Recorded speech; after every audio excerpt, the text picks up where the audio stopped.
Welcome to the Terrible Podcast with your hosts from SteelersDepot.com, where you can find all your latest and greatest Steelers news. It's Dave Bryan and Alex Kozora, always lit, talking Steelers. And now, here's Dave and Alex.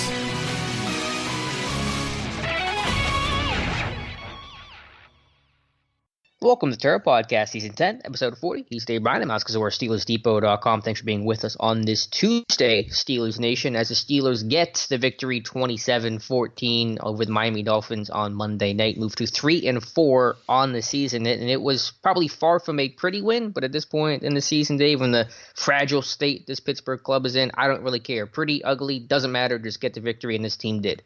Style points don't matter, right? And how did you enjoy? How did you enjoy watching two games last night? You got two games on Monday Night Football last night. What do you mean, the way they played the start and play at the end? yeah, basically two different games there. You could divide it up into maybe first quarter and then the final three quarters there. But hey, look, it was a team they were supposed to beat. They beat them. They didn't necessarily. They came close to covering the spread.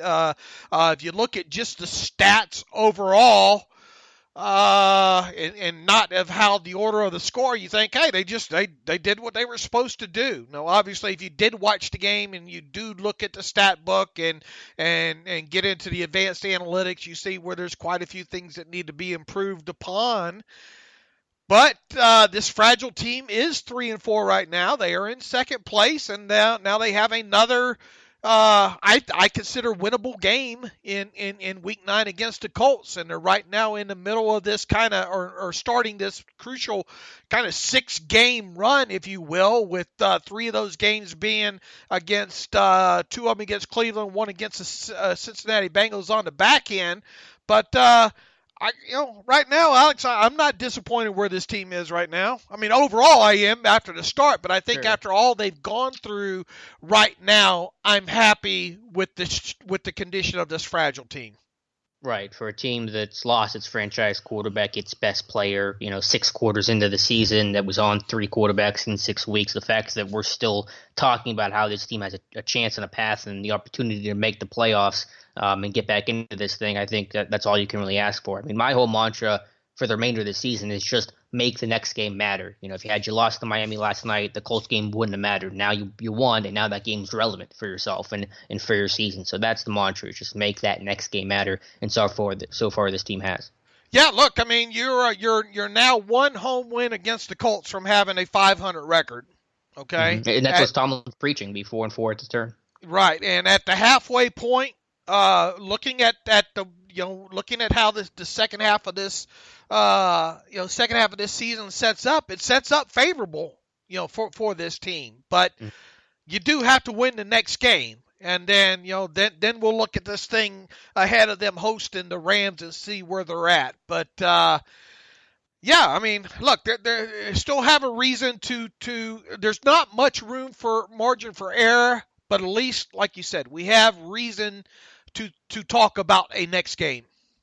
Yep, and we'll talk about the keys to that last night's victory here in a second, but I do want to start with the injury report, Dave, because it is a pretty extensive list. While the Steelers got the victory, several players either didn't play or were injured during the game. Dave, do you want to run down the whole list? It's obviously highlighted by James Conner. Tomlin, not much of an update today, but it seems like he's avoided any sort of serious injury. Yeah, absolutely. And I think kind of if you were trying to play lip reader last night, late in that game, trying to, when Connor left, he looked like he was in a lot of pain, man. Mm-hmm. When he left that game, went to the sideline. If you're a lip reader, I think maybe you picked out X-ray and clavicle out of maybe some of the things that were said on the sideline there. He didn't, indeed get looked at and getting an MRI and all, but it sounds like, at least immediately after the game and then again this afternoon during the Tomlin press conference, is that it's an AC, another one of those AC shoulder injuries. Of course, James Washington just overcame one of those in a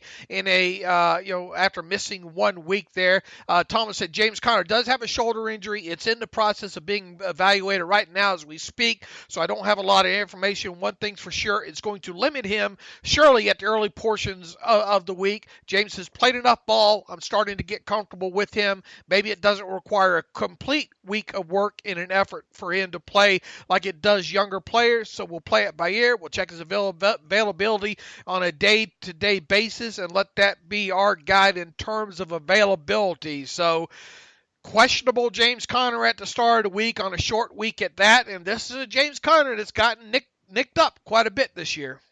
He's been playing through something basically since week one, whether that's been an ankle or I think a foot, and now this AC sprain. I know that Washington missed a week, as you said. Vance McDonald missed a week with it, with a short week. Maybe that doesn't bode well for Conner, but he's a tough guy.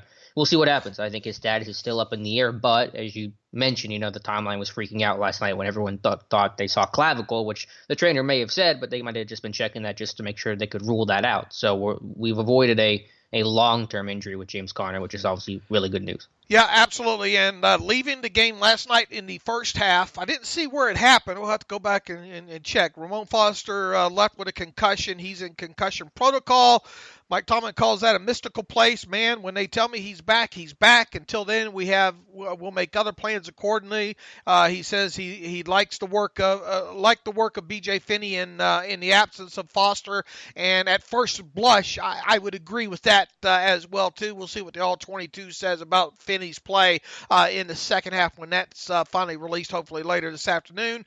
Tomlin then proceeded to update the conditions of defensive tackle Daniel McCullers, center Marquise Pouncey, and running back Benny Snell Jr. McCullers had a minor ankle injury. Nothing on Daniel McCullers is minor, is it? That's a large ankle to injure. It's a calf. It's a calf for me. It may limit him at some point beginning of the week. We'll see where that takes us. Marquise Pouncey played through a calf injury last night. Mike Tomlin says same thing with him. And Benny Snell had a knee that didn't allow him to finish the game, and that's being evaluated on Tuesday as well. Tomlin went on to say that the knee injury may limit Snell, and he's the type of guy that if he gets limited because of youth and experience, it may affect his availability. Now, Tomlin was quick to point out that Jalen Samuels was close to playing last week. Even so, I was a bit surprised he practiced full last week and that he at least ended the week listed as questionable. I still had a pretty good speculation, I think, that he would not play against the Dolphins. He didn't. He was inactive. I think that was the right decision, and now he'll have another week of practice, and Mike Tomlin expects him back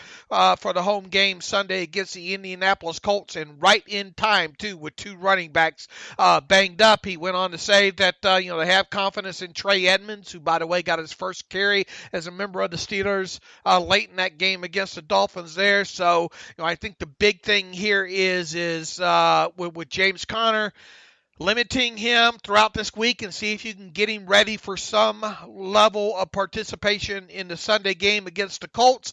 Obviously, you'll have Jalen Samuels up for that game. I'm guessing Edmonds will dress again as well, too. And if I had to push come to shove, guess right now, I'm going to guess that Benny Snell will not make it this week.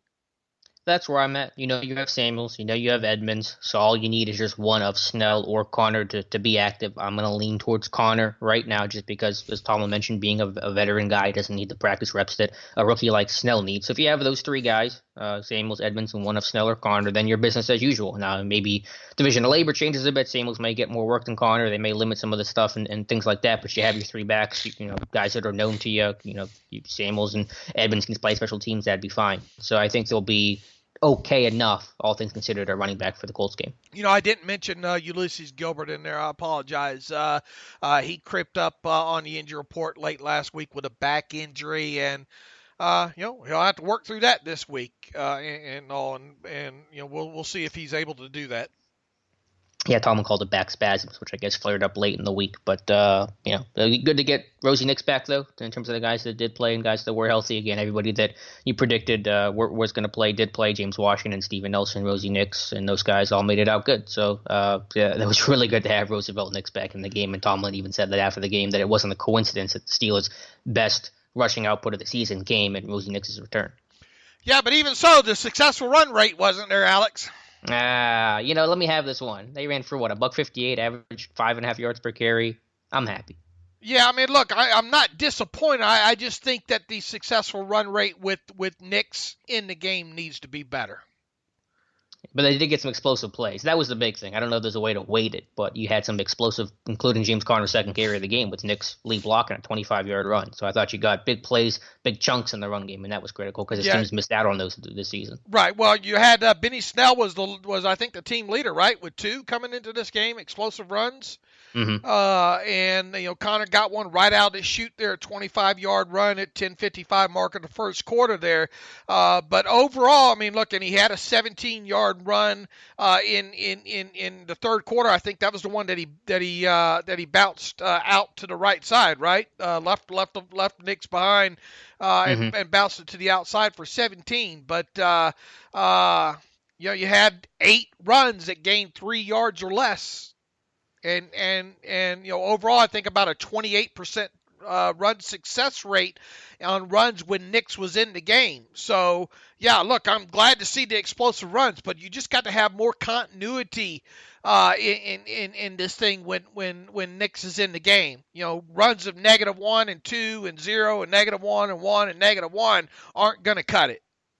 Sure, but I think, first game for Nix basically all year, he didn't get even a snap of fullback in week 1 against New England before he left with a knee injury. So I think it'll come, and I think some of that did some of that stuff come late in the game where they were just stacking the box, Miami was, and just stuffing the run? Actually, no. Here is the I'll rattle off the runs when Nix was in the game. 25, -1, 2, 8. 8 was, of course, their second successful run of the game with 49 seconds. It was 2nd and 8.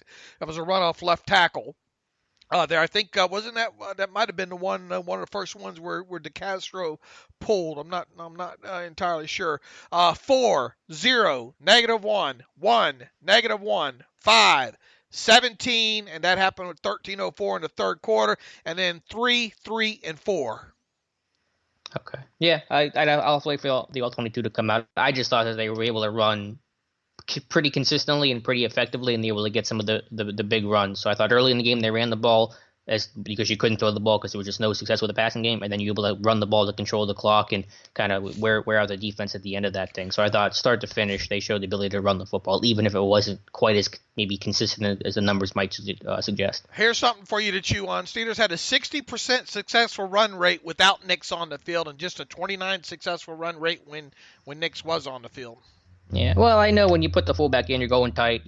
Teams are going to stack the box. It might be harder to do that. I think you got to run the ball effectively. Obviously, Nix on the field or off the field. I think we make sometimes a little too much about Nix being a component of the run game just because you only have a fullback out there 25% of the time. But I just thought overall, you look at the numbers: $158, Connor average 5.4 yards per carry. You get a touchdown. I thought that was a good day in the run game. Yeah, obviously, he's not a guy that you're going to have in there on the field 40 snaps a game. You just got to maximize when he is in the game, in my opinion. You got to maximize your successful run rate up more around 45% or so. So that's the only thing there. Look, we know. In fact, we'll remind me to get to this later. We had one of our listeners do the homework for us on the explosive play rate that we were looking for on drives of 6. What did we say? 6? Was it 60 or 60? 60. Yeah, 60 yards or more, and that's interesting numbers right there. And this is a offense that managed to get 5 explosive plays last night, and that is to me that's kind of the magic number. As long as you're not turning the football over, and if you're not giving up more than 5 explosive plays on the back end, if you get 5 explosive plays from your offense every week, that should be the minimum, and at least they hit that yesterday. And that's what this offense has sorely been missing, and that's what we expected them to be able to do against Miami because Miami's obviously a struggling winless team and coming off the bye and everything that Fichtner and Rudolph talked about. It's a good segue to discuss the passing game because you talked about the run game, and they're able to move the ball downfield. Obviously, they struggled early, but once they got into a rhythm, they were able to get explosive plays, whether that was Juju for 34 for a 26-yard touchdown, Deontay Johnson, his 45-yard score on a play. We'll talk about, I'm sure, about what Miami was trying to accomplish there. But, yeah, the big thing was create explosive plays, be able to shorten fields, change momentums, find the end zone without having to go 10, 12-play drives. And I thought the Steelers did a good job of that Monday. Yeah, they did, and I don't know how you want to go through this thing now. I guess it's just We'll start with Mason Rudolph. Let's start with the uh, quarterback. And kind of, I mean, obviously it was a terrible start, and everyone's calling for Duck Hodges to come in the game and all that stuff. And that's how it goes because it's Twitter and the internet, and fans are a restless bunch. And Rudolph was legitimately struggling. He was playing terrible football. But I think that what people understood and found out, in the second quarter and certainly the second half was, Rudolph had missed several weeks. He had the bye week. He had the injury, knocked out of the second half of the Ravens game. So there was going to be some rust associated with just any quarterback in general, but especially a young quarterback with only a couple of starts under his belt. So once he got into a rhythm and got into a groove, I know you'll point out that third down play to Deontay Johnson, which I agree, I think was kind of the turning point of the game, or really specifically the turning point for Mason Rudolph. He played much better, and I really appreciate his mental toughness and the short-term memory that he has that allows him to put the bad play behind him and go out there and attack the next one. So I think obviously he ended the game much better than how he started, and that's really what matters. if you go through that performance of his play-by-play, you're sure to come away with a kind of a results bias of, man, what was that? However, if you put all this the totality of it together, I came away from last night's game and his performance as a huge kind of mark in his progression, his growth. I thought it was a huge grow up game for him, Alex, to be honest with you. For him to have the start that he had, which was awful. Look, he was, plain and simple, that was rust. That was him coming off of a concussion. Just several facts. Him trying to be too perfect early on, I think, and just a bad decision mixed in there, bad footwork, whatever you want to call it. It was not a good first quarter and a couple of plays there. But the poise, and I mean, look, when you're getting booed and you're at home and on Monday Night Football, that can have some bad outcomes, right? Yeah, it's easy to fall apart. Look at I know the comparison's only going to go so far because we're talking Miami versus New England, but look at Sam Darnold against the Patriots. He fell apart. He couldn't bounce back from that terrible start. He just domino effect, and it got worse and worse and worse, and he was never able to recover and have a positive play and get things going. With Rudolph, you hit that fight or flight moment, and he was able to fight back and make some plays, and receivers obviously helped him out with some spectacular catches downfield we'll talk about too. But yeah, Rudolph has that toughness, and as you mentioned, the poise to rally, and I think Tomlin talked about it today, to kind of stare adversity in the face and smile at it and say, we're going to get this right, and you have confidence in yourself that you're going to make the play, and the coaching staff still has confidence in you that you're going to make the play, and it all comes together, and Rudolph turned it around. So it was not by any means a perfect game, but I agree with you. I think it was very telling about Rudolph's makeup. That third down throw from his own end zone, look, I mean, you're getting booed. I mean, any other quarterback in that situation, might get happy feet, might not stand in there, whatever. And yeah, the wide receiver Johnson was open on the play, but still the act of dropping back underneath a pass rush in your own end zone and making that key throw on third down to move the chains was a huge turning point, I thought. Overall, I identified that right from the start. Rudolph identified that after the game, pretty much as did Tomlin, I think, at some point during these two press conferences as well. Now, does that still mean what does all that mean? He still had accuracy issues during the game. Those need to be worked out. And here's some raw stats for you. We don't have to question about him throwing the football down the field anymore.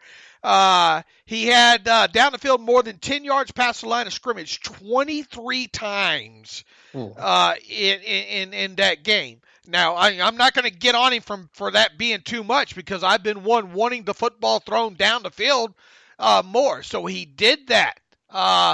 His intended air yards was something around like 14 in that game. However, his completed air yards was around a 7 number, which is a respectable number. But what you want to see now is you want to see that gap between intended air yards and completed air yards start shrinking and get around, 8.1, 8.2 yards, somewhere around there. And had he completed a couple more of those deep passes last night, he would have been there.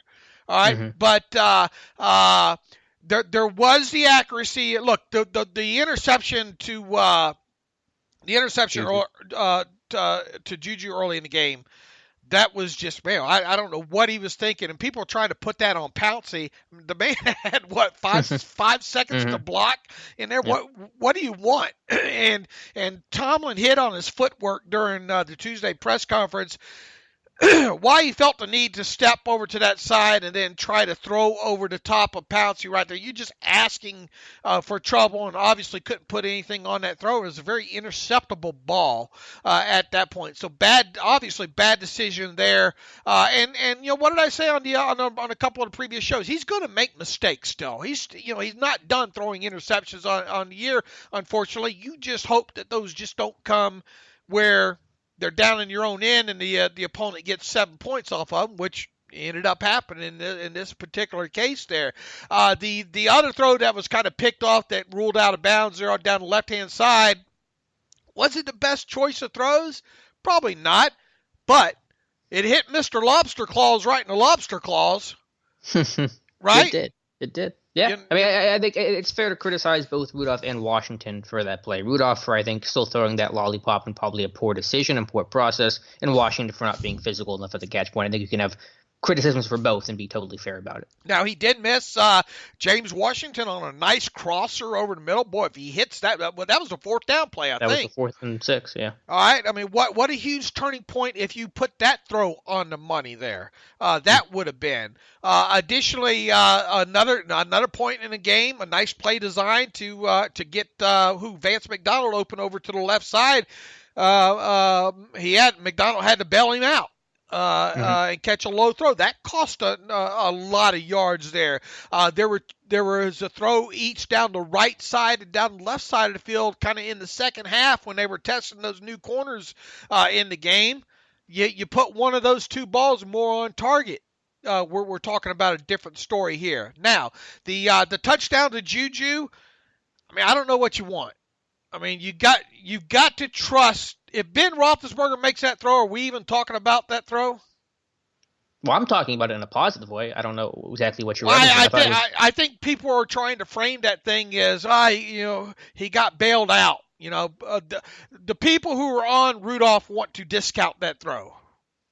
I thought, first of all, it was a great read for Rudolph. I did a breakdown of that play this morning for Steelers Depot, and the way that he was able to move the single high safety, or really keep the safety to the right. And then, because on his drop back, Rudolph looks right to hold the single high safety. Then, as he hitches up, he moves to his left, flips his hips and his shoulders, and hits Juju to make sure that was one-on-one with the corner. Was it a little underthrown? Sure, but I like being able to create the window by holding the safety, and then just having the confidence to let your guy make a play, to go one-on-one. That's the key point, what you just said right there. And I think that's going to pay dividends for the next time that Rudolph drops back and sees, Juju one-on-one with a corner and says, hey, this guy's made plays for me in the past. Let me give my receiver a chance. I thought Rudolph did that overall well Monday night. It was just let his receivers make plays, have a chance. We haven't seen that enough from Rudolph this year. That was another big turning point in the game. And the OPI, I thought it was a horrible offensive pass interference call on Deontay Johnson there. Just two guys hand fighting there. I'd like to see that kind of stuff personally. Let the best guy kind of win in that situation. Kind of as questionable as a push off was for who was it? Holton earlier in the season there. But regardless, and people say, well, that ball probably should have been picked as well, too. Well, it wasn't. I thought it was a really well-thrown ball. I thought it was, too. You're dropping it right in the bucket. I mean, see, people will get a narrative going, and they fail to look at it with taking the blinders off. I was perfectly fine with that throw, and quite honest with you, are we even talking about it if the OPI isn't in place and that ends up, which it probably rightfully should have been, a touchdown? Mm-hmm. And then my favorite throw of the day, though, from Rudolph was that 34-yarder to Juju, because that was literally in the bucket down the left sideline to him. That was a really good throw. He does not have a great arm. It's an average arm, but I think overall his placement and accuracy generally speaking, are very good, even on his deep ball, and those are the best traits he has. Now, there was still certainly placement and accuracy work that's got to be taken care of. His footwork was really a mess. He was throwing off his back foot. He wasn't driving into throws. His pocket presence was unusually poor, especially early in that game. I think, again, you go back to some of the Russ stuff with that. But to talk about that third down play that you mentioned, the one to Deontay Johnson out of his own end zone, what was the score? Was it 14-0 Miami at that point? Do you know? Yeah, I believe so. That was their first. I'll double check while you talk, but I think it was. Okay, I believe it was. It was 14-0, 14-3, something. They were down, and it was when the Boo Birds were still circling Heinz Field. But I agree with what you said about just Rudolph being able to drive that throw, have the confidence to make the throw. I also got to give some credit to Randy Fichtner for calling that play too, because it's easy for a lot of offensive coordinators to try to call a screen or even run the ball and just try to get a couple yards and punt that ball away. But to have the confidence in your quarterback, who was at that point clearly struggling and all the pressure on him to try to step up with the Boos and being down 14-0 to a winless 0-6 Miami team, it'd be easy to go in a shell as an offensive coordinator, as a play caller. So a little hat tip to Fichtner for calling that play and having trust in his quarterback too. And he rewarded him by making the play and moving the ball. That was a 3rd and 11 play from the Steelers 5 with 7:37 left in the second quarter. Steelers down 14-0. It came on the heels of really what the hell were you thinking, checking the ball down to Roosevelt Nix for no gain on a 2nd and 11. So yeah, you're right. 3rd and 11 with the way your quarterback is kind of played up into that point. I don't know. Hand it off up the middle and let's punt and get the hell out of here. And see if I can't settle them down. So you're right, for them to have the confidence and then him deliver. That's why I think, man, you take out your magic marker, your highlighters, and print that print that game book out and highlight that play, because I thought it was a huge turning point in the game overall. And yeah, the Steelers went down. They got a field goal, and for a 94-yard drive like that, with the way he was playing at that point, and he made it. They converted that 3rd and 11. They converted a 3rd and 5 in that drive on a pass deep left to Juju for 34 yards. I think that was the throw that you're talking about, right? The 34-yarder, yeah. Right. That was the one. Yep. And then the help me out on the 3rd and 9 throw to Deontay Johnson on the failed 3rd and 9. The one where he slipped? Is that the one where he slipped? Yeah. I saw you talking about his issues at Toledo and kind of coming back. Yeah, if that throw, if he doesn't slip, that's a first down. Yeah, because they hit that same play later in the game to Deontay. Yep. And it harkened me back real quick to look. Sometimes I nitpick on some of these things, but it's able to have this data. And Johnson did slip a lot at Toledo. I mean, it was enough noticeable that I had like 6 or 7 clips pulled on it right there. So that's yet another throw that probably should have been completed by Mason Rudolph in this game that wasn't. Go ahead and package that with that throw along the left sideline to James Washington. That was dropped that he should have had there. But I thought that drive overall, I think.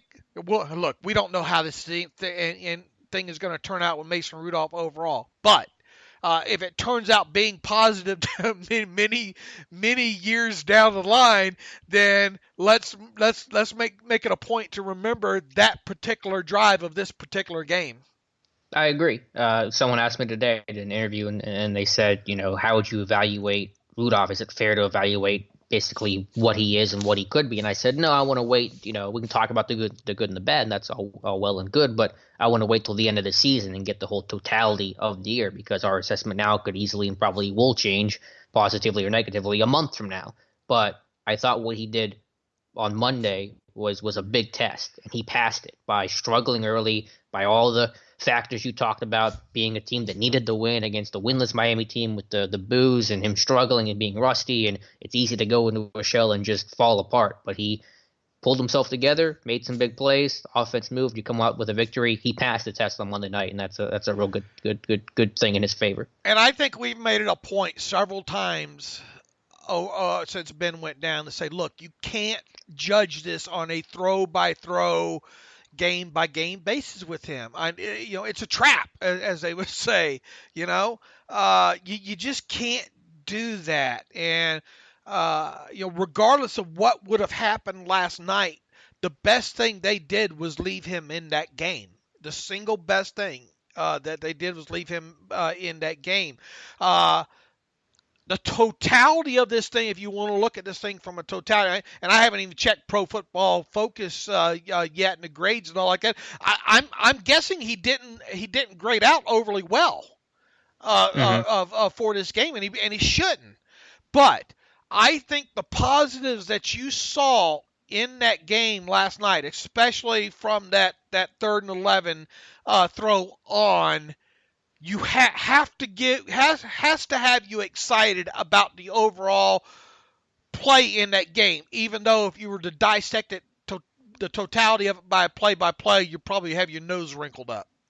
Mason Rudolph is a mentally tough quarterback, and that does not guarantee success. There's been, I'm sure, plenty of mentally tough quarterbacks that have failed in the NFL, but I would bet there are very few, if any, quarterbacks that have succeeded in the NFL that didn't have mental toughness. So he has a very important trait that all good quarterbacks in football need, and that's the big takeaway for me. Look, I haven't been a fan of kind of how they have brought him along. I understand it, I think. What in particular haven't you been a fan of? Just the feeling like was told a lot of times, just check it down, just check it down, just check it down, just check it down, just check it down. And then,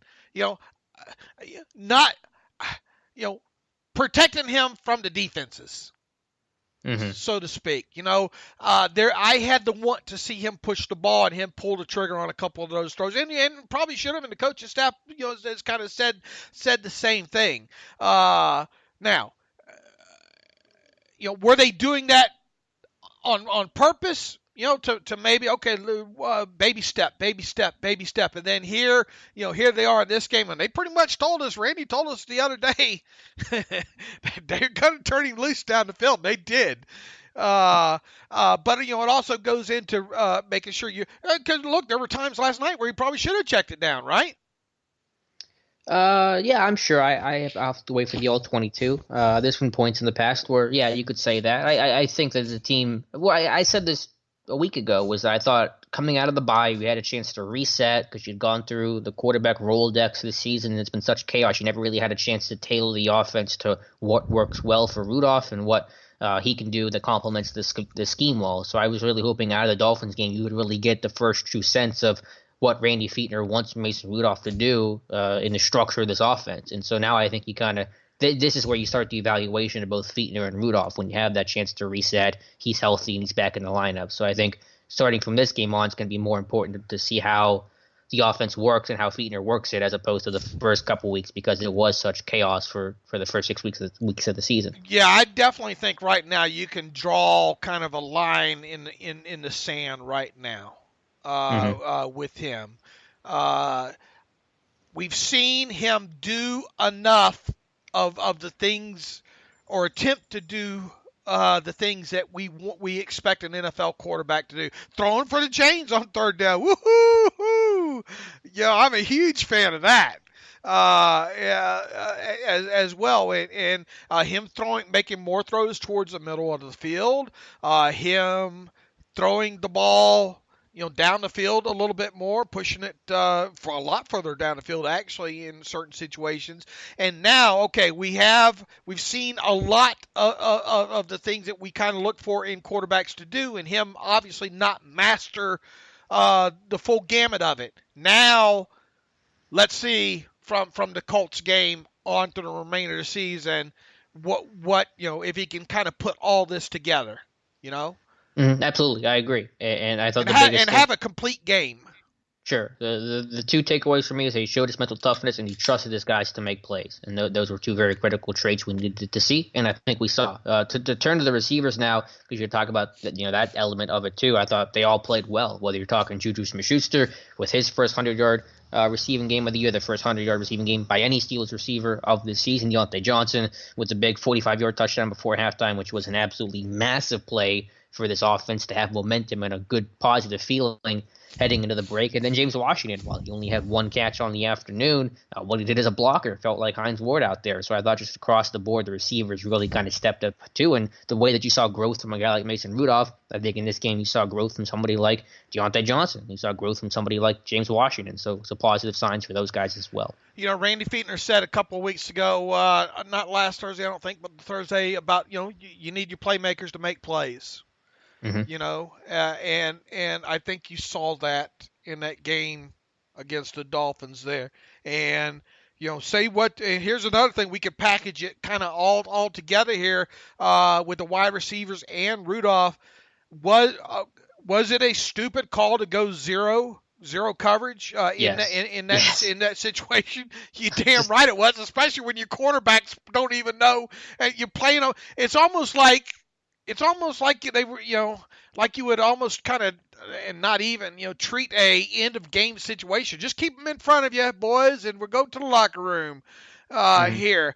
But if you're going to play a zero coverage situation like that, then why not have them up a little bit closer so they can run with the wide receivers? That just made no sense at all whatsoever. But here's the thing, and there's been several accounts of this written by quotes coming out from the locker room and Mason Rudolph himself.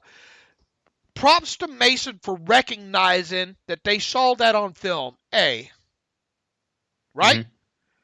Yeah, I didn't hear the comment, but I believe you. Okay, and B, there was evidently an audible in there, and he saw it. He audible, to that. The protection was there, and then him having the presence of mind of finding the guy that's hot underneath, like he should, in mm-hmm. Deontay Johnson. Then it becomes just becomes a punt return at that point. Yeah. And we all, Deontay Johnson in open space, and then, the blocking down the field. Pancakes. James Washington is one physical dude, and we saw that at Oklahoma State. So that's nothing new there. It's just good to kind of see it more on a consistent basis in the game with him in the Steelers uniform. And he also had a nice little run block at the end of the game as well too. So you sometimes, especially when your quarterback's not having the best game, you need your playmakers to make plays, and you are right. They did that. Their top three at least did that in that game Monday night. I swear Tomlin was more excited about James Washington block than he was Deontay Johnson actually running that one in. But to go to that play call, yeah, I have no defense, and that's fine by me. But I have no defense of what Brian Flores was calling there. I mean, when I saw Deontay Johnson catch the ball, I saw all the space he had and I went, wow, he's got a lot of space. But I kept waiting for the next Dolphins jersey to appear in the screen, and they never did. And I'm like, what is going on? And the craziest part of that play call was it was 3rd and 20, and the Steelers were about to snap the ball. There were like 2 seconds left on the play clock, and Miami's playing back traditionally the way any normal team would play on 3rd and 20. Flores calls timeout, and then he opts to go for that cover 0, bring the house, rush 8 blitz. So, he was in the right call, decided to call timeout to blitz all out and then get burned by it. That just encapsulates the way the Dolphins season has gone. But yeah, good job by Rudolph to set the protection, recognize the blitz, get the ball out hot. Receivers downfield did their job. That was another real big turning point of the game. Absolutely it was. And, hey, the ball don't lie, right? Right, because that came off the OPI, yeah. Maybe he felt guilty about it. I don't know. But, look, I'm watching this pancake of Washington on that run as well too, and the play in the end zone there, and that's the extra effort that you need, because you're not guaranteed to score there regardless. Right. You get tackled at the 2. You hear Mike Tomlin talk all the time about needing, leaving some blades of grass to defend. There wasn't no blades of grass to defend in that situation.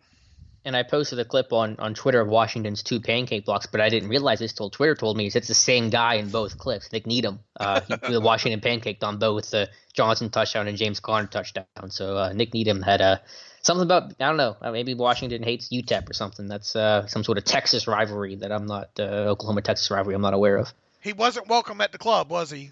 He was thrown out of the club. He was like... was that Fresh Prince? Who was that Jazz getting thrown out by Uncle Phil? That's what Washington did to Nick Needham. All right, you just went over my head there. You don't know an Uncle Phil, Fresh Prince of Bel-Air reference? I never watched that show, no. You never watched that show? No. Oh, Dave, you're missing out. I'm going to watch a movie. You watch first season of Fresh Prince. All right, maybe. All right. No, I don't. All right. Let's finish out with the offense. Offensive line. Too many penalties, I thought. Foster, before he was left with a concussion. Pouncey to Castro all getting flagged. But, Booker, and it was weird on Twitter. Booker, I made the comment whenever McFarland said, that the Steelers have the weak link is the offensive line. I went, what are you talking about? And I don't know why fans think this offensive line is the weak link of the offense. It's probably been the strength of the offense through 7 games. You can look at quarterbacks versus running backs versus receivers versus the O-line. The O-line's not been perfect by any means, but I thought, the way they've kept Rudolph upright for the entire season, or all the quarterbacks upright for the season, I think it has been really impressive. So the O-line, to me, is not a weakness. It is a strength, and I can't believe this is even a debatable topic. Didn't Booker McFarland make a visit to the Steelers several years ago? As a player? Yeah, as a free agent.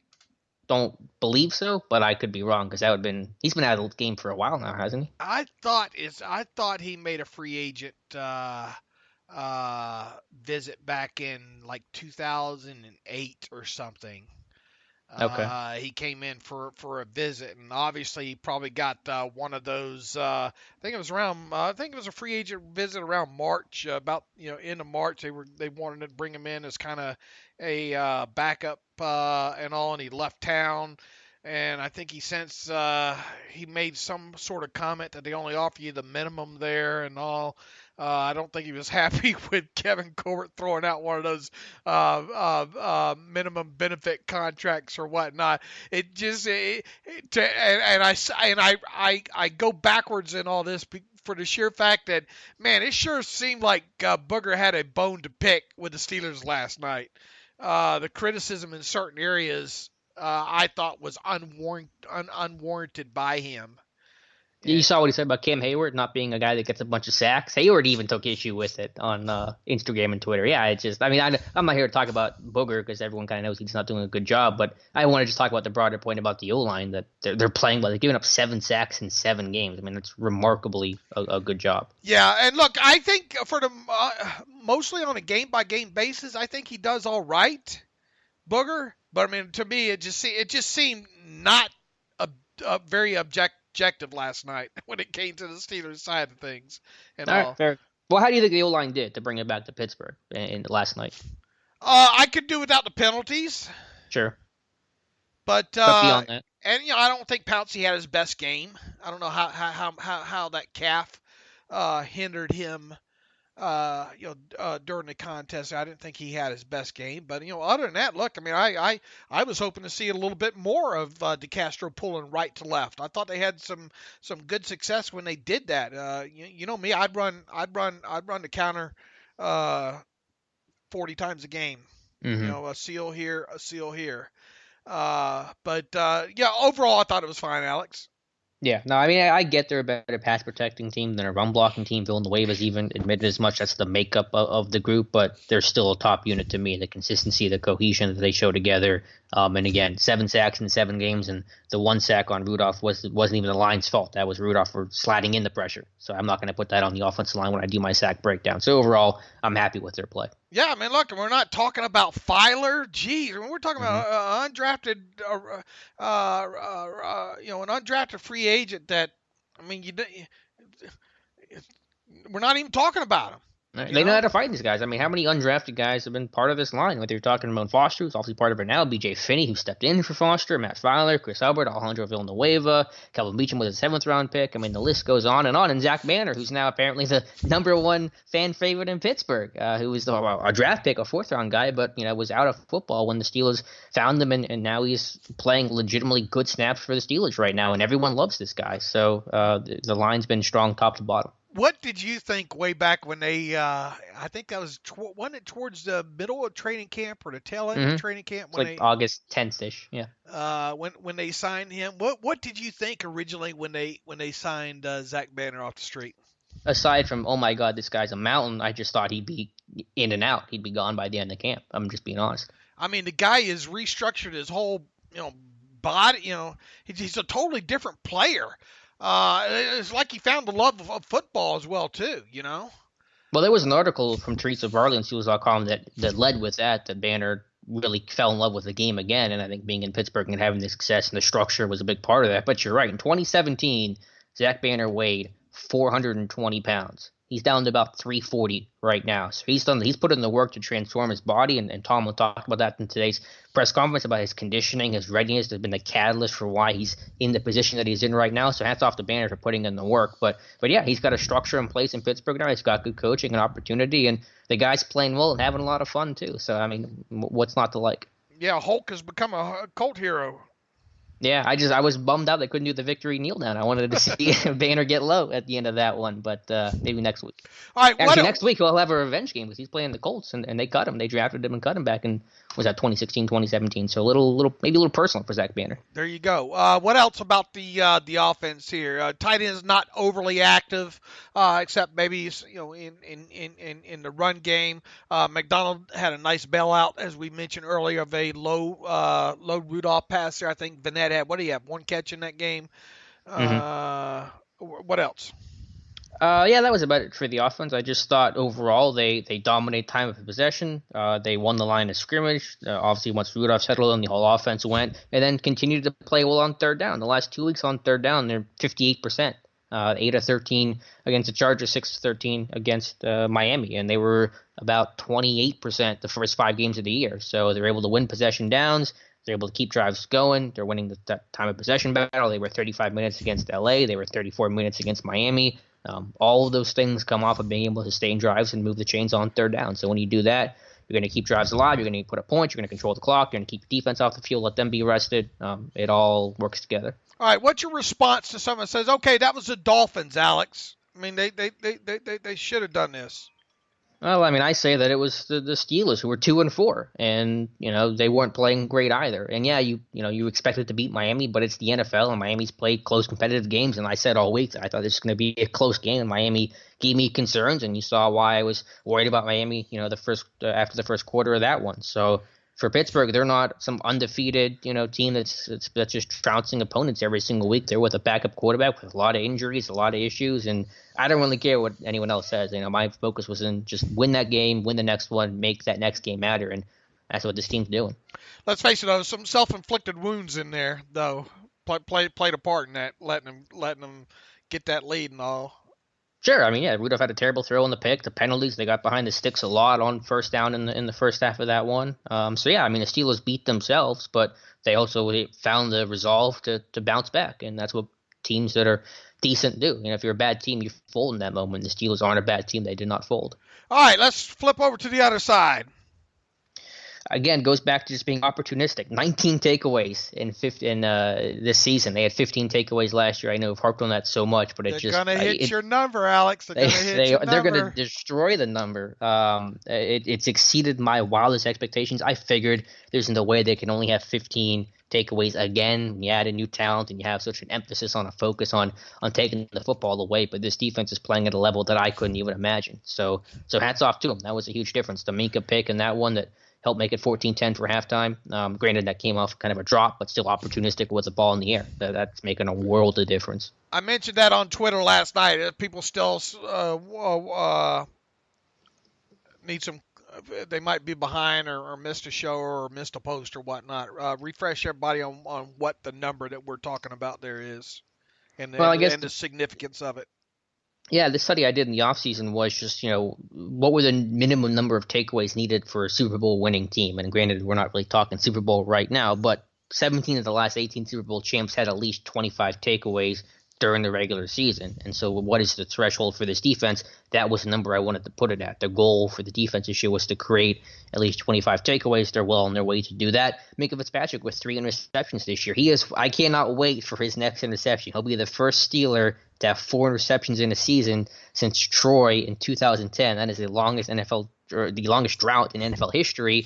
And also Minka had 2 picks yesterday, which is the first safety in Pittsburgh to do that since Troy in 2010. So there's a lot of droughts and streaks that have been broken or about to be broken thanks to Minka Fitzpatrick. I think he's going to at least get one more. Yeah, oh yeah, he will. I mean, he's got the best. Is it fair to say he has the best hands and ball skills of any Steelers DB since Troy?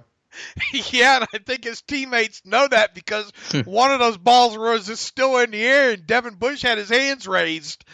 Oh, really? I Yeah, didn't even see. go back and look at that on that one deep one down the middle of the field there. That ball was still 20 feet from Minka, and Devin Bush has his arms raised. He knew it was going to be an interception there. Look, call it being in the right place at the right time. Call it ball skills. Call it whatever you want. It's been impactful. And it's been necessary. Now I kind of wish he would have dropped that one, but I mean, beggars can't be choosy, right? Yeah, with the way this defense has been, I'm never telling them to drop anything. I get what you meant. It to turn into a really good punt for Miami, but still, go out there and make the play. Right, and you know, kind of tongue in cheek when it comes to that. Look, the first touchdown, was that missed assignment there? No, Vince was supposed to cover it, but he got caught up in the trash. It was like the Well, Carolina. he wasn't going to get there anyway. Well, I mean that's fair to say, but he was trying to cover Alvaro Wilson, and he got caught up in the trash. So it wasn't that he missed the assignment; he just couldn't get there in time because he got bumped. I look at Edmonds and pointing, and I kind of wonder if maybe the same. Well, Edmonds is pointing for someone else to take him. It's not, they're playing. They were passing it off. Edmonds wasn't going to travel there.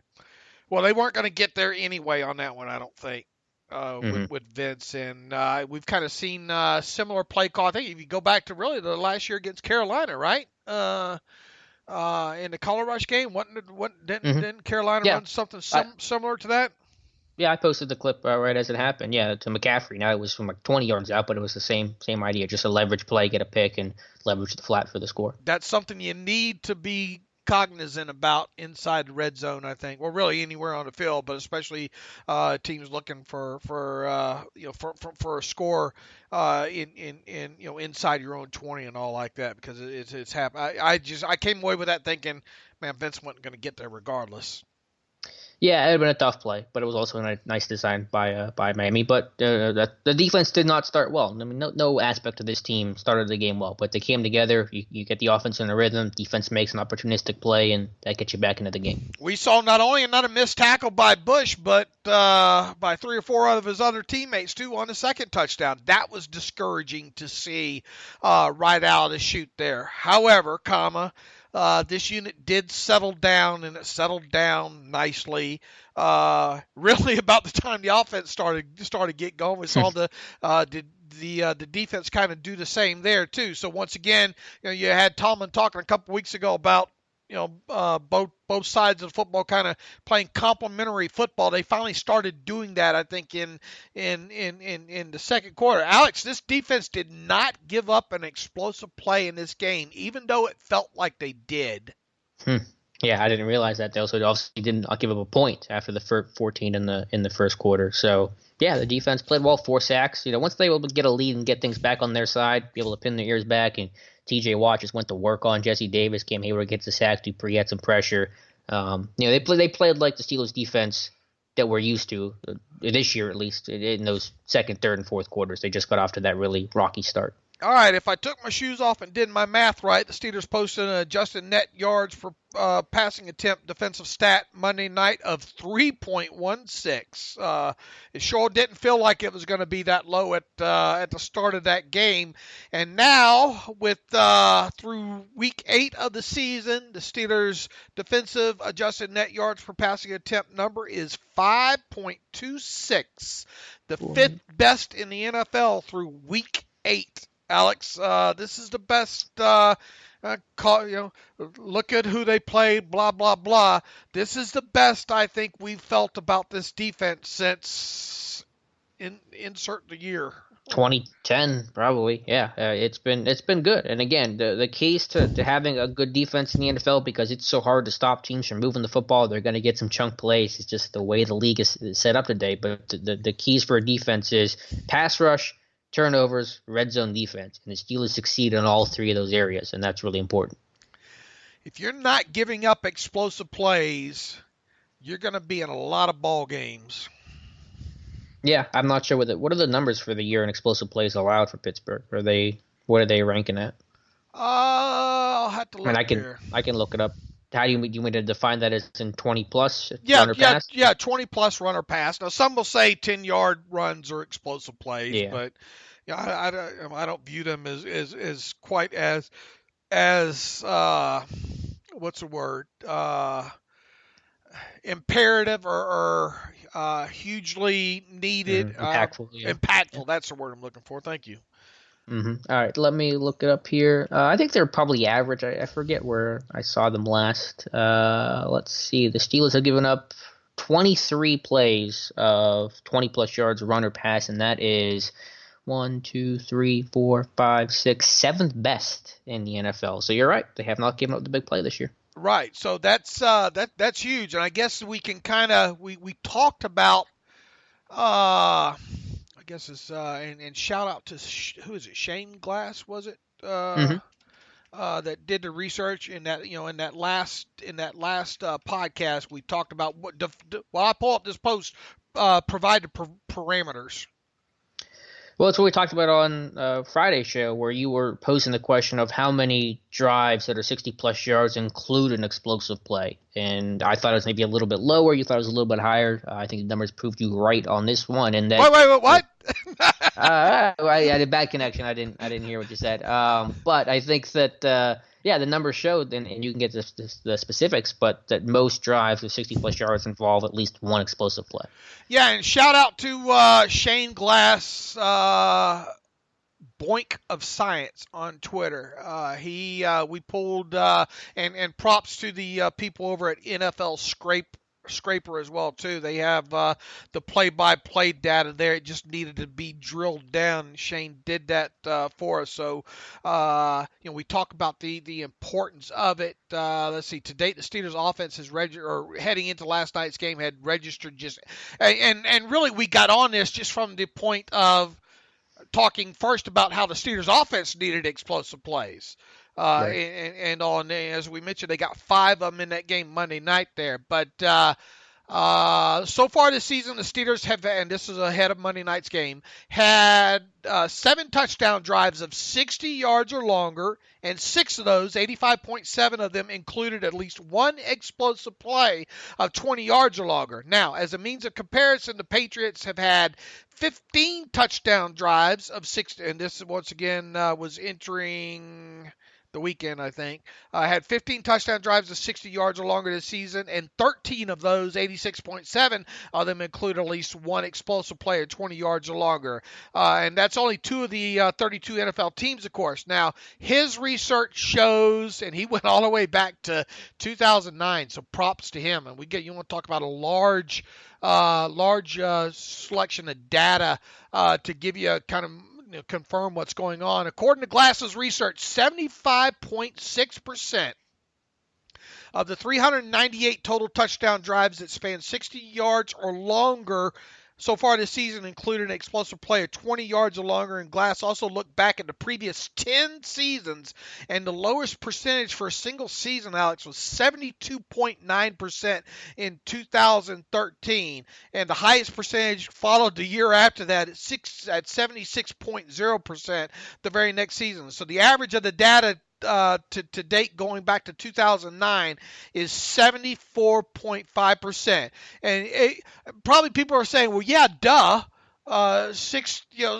Drives of 60 yards or more, obviously going to include a big play. Well, I thought that might be the case, but we can speculate about a lot of these things until we have the firm data on it. So now the data confirms that, and I'd be interested now to see what are the percentage of drives of 50 yards of 50 yards or longer that includes, because your mind starts racing here, 50 yards or longer that include at least one explosive play. And also, but my mind also shifted to the fact of, okay, what percentage of those, let's say 20, roughly almost 25% of drives, 60-yard drives that did not include an explosive play. I wonder how many of those included, maybe if they didn't include an explosive play, maybe an explosive penalty, like a pass interference call or something. Sure. Sure. To bring it back to Pittsburgh specifically, just to go back to the defensive and the lack of big plays allowed, they've really been able to turn the tide basically since acquiring Minka Fitzpatrick or shortly thereafter. In the first three weeks of the year, the Steelers allowed 17 explosive plays. Miami did not have explosive play on Sunday or Monday, correct, Dave? Is that what you said? Yes. Okay, so the last 4 games, the Steelers have only allowed 6 explosive plays. That's 17 huge. the first 3 weeks, 6 the last 4. That makes all the difference. Yeah, and they look. I mean, should have won that. Just think if they had won that Ravens game. I hope we're not talking about shoulda, coulda, woulda. At the end of the season there. But man, had they won that one, we'd really be looking at this thing a little bit different. But we've said it several times. They're going to need this defense to continue playing well the rest of the season if they're going to be in this thing because.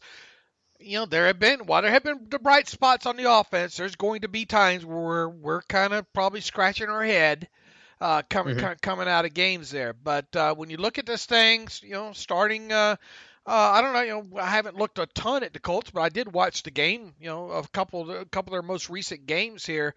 They're not overly that impressive defensively, I don't think. Now, offensively, they're definitely holding their own with Jacoby Brissett there, for sure. But the way this defense is playing, the next 2 weeks will be probably the outside of the game. I don't know what you think about Cleveland, but these next two games I think will be a good test for the defense.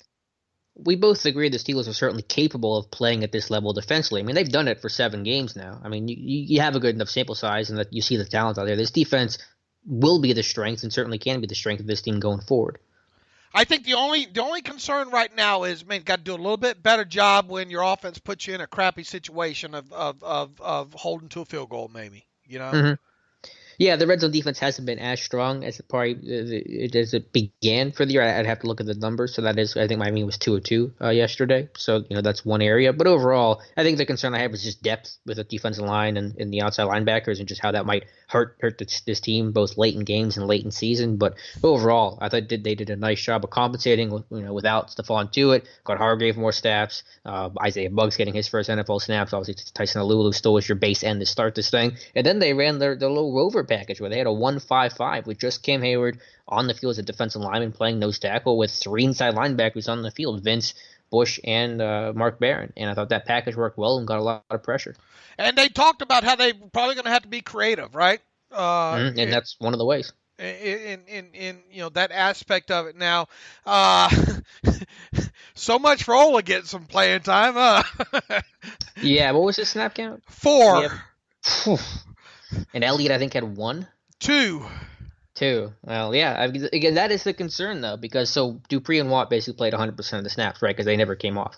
Dupree played 97% of the snaps, and Watt played 93%. I would have bet you a good portion of my house you wouldn't have seen numbers that high in that game. Now, here's the thing. But they've been playing like that even prior to Monday. They've been playing 90% of the snaps. Right. Now, here's the thing. You could say they only had 60 defensive snaps in that game. You obviously would have wished there was a little bit less or a little bit fewer snaps in that game. But I think T.J. Watt said it the best the other day when he talked to media. We got to do a better job of trying to get us off the field some because they can't continue to play 91 to 93, 95% of the snaps.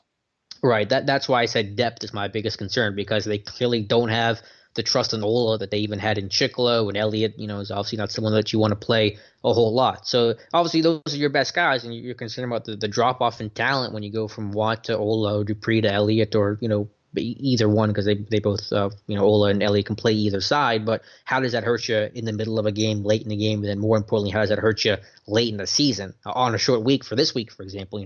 Can you do that again, or are you going to start getting the consequences of tired legs out there? So that's the biggest concern I have with this defense going forward is depth and rotating and keeping guys fresh. Yeah, and let's not forget Watt. There was questions at the beginning of last week if he was going to make it through with that abdominal oblique or whatever it was. He looked good though yesterday. He sure did. I don't know if he got a shot or whatnot, but he sure did look good. But look, I'm not disappointed in the baby. I just kind of those labor pains getting there.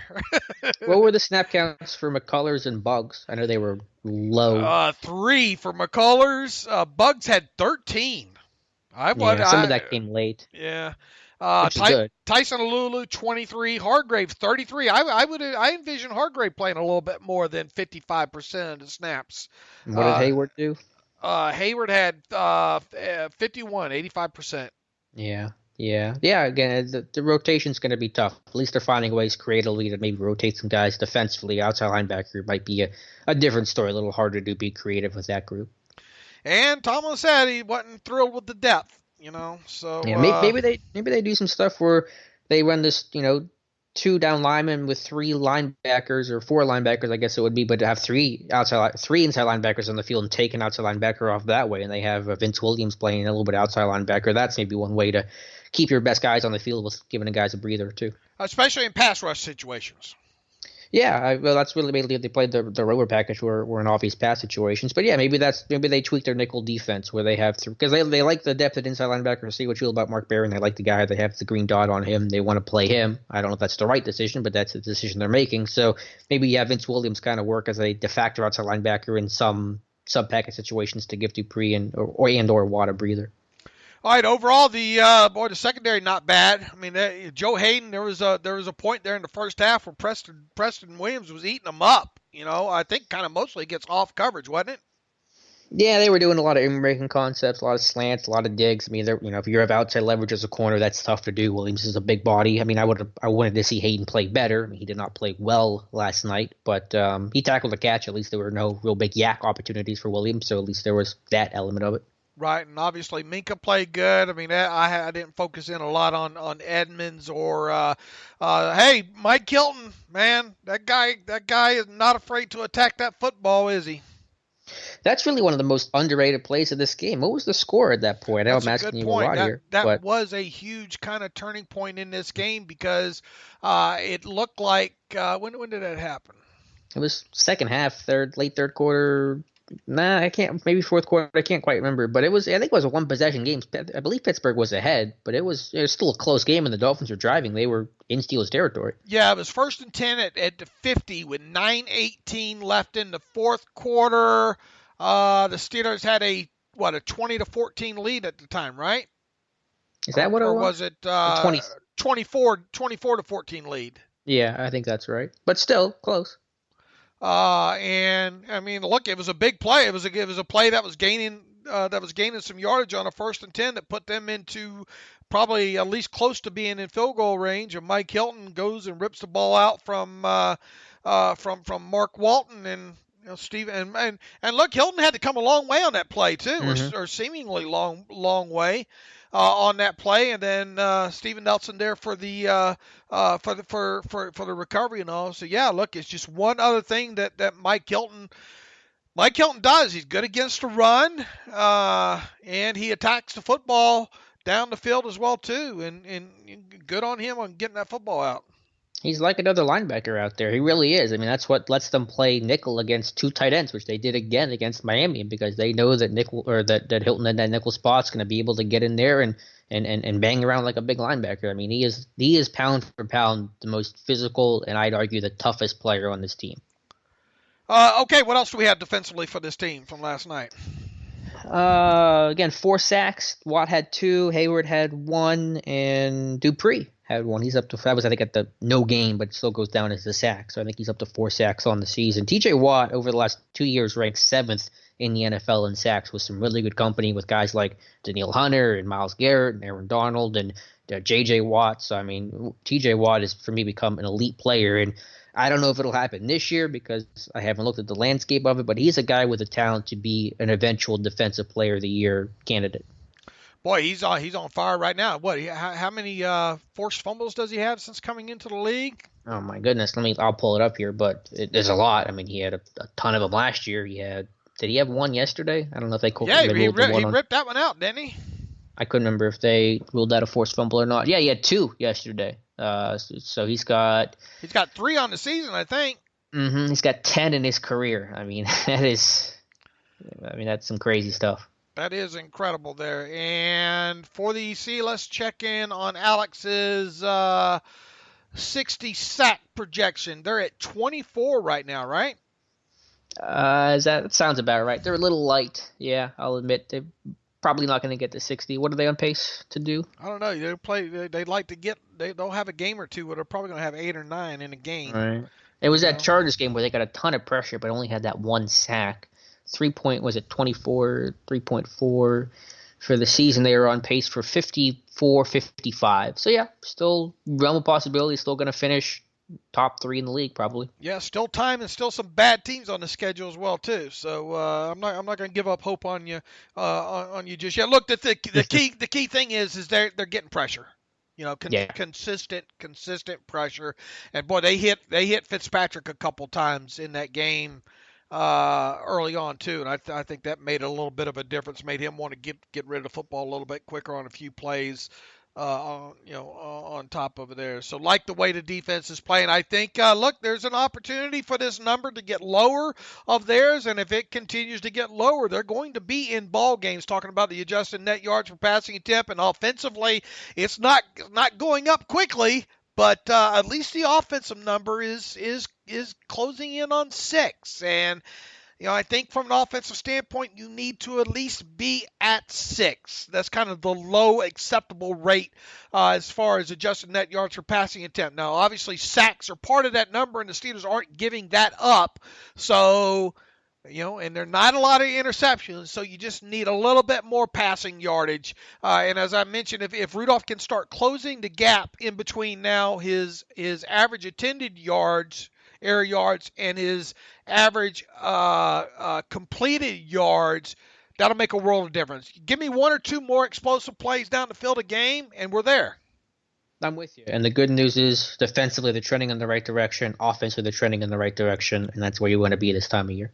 You have a differential of that stat at like 0.6, and this time of year you'd like to be 1.0 or better, but it's getting better. Mm-hmm. Yep, that's the critical factor. Just get better. So if you keep continually getting better, although you'd say, man, it didn't look like it at the first half. They showed, and I thought the key word Tomlin used yesterday is metal, right? And I'm not talking about heavy metal either. Metal. Matthew Murphy has entered the chat. They did show that because it was looking like a Tomlin special there for a little bit, wasn't it?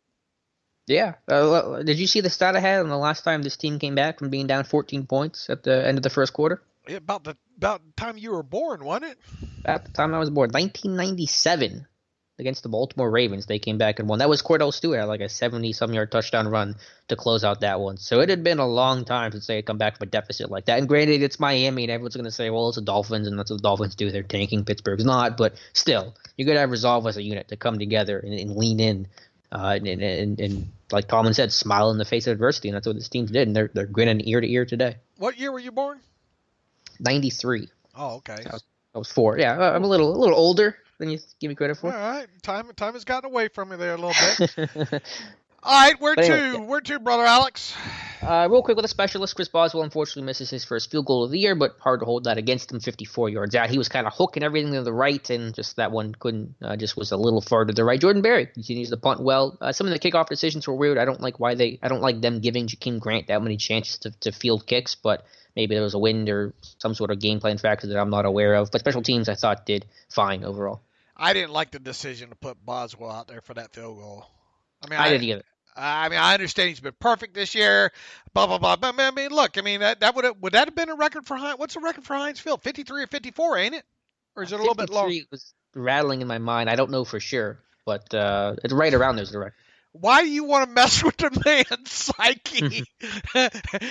Why? Leave him. He didn't do anything to deserve that. That was my view of it. Great if he makes it, but I wasn't expecting to make that. And just leave. My old man used to say, just leave something. Just need to leave well enough alone. And I thought that was one of them. Mm-hmm. Yeah, I'm with you. I would have punted with how well Barry's done with directional punting and coffin corner punting. Really, the last 2 years, I think you could have pinned Miami deep inside their own 5 and gotten a big play off of that potentially. Obviously that's results bias, but just if something ain't broke, don't mess with it, man.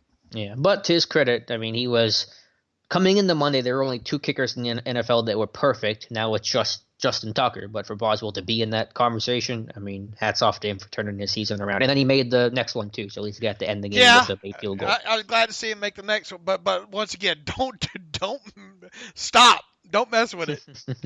All right, Dave. Tomlin had his press conference today. I think we touched on it. Obviously, the injury report. We talked about that. Anything else notable from the press conference you wanna jump on? Oh wow, we'll have to parse this thing. I think a little bit better. We'll talk about it more. Let's parse more of it and leave that for the Wednesday show. Okay, yeah. I guess we'll be back tomorrow, so that works out well.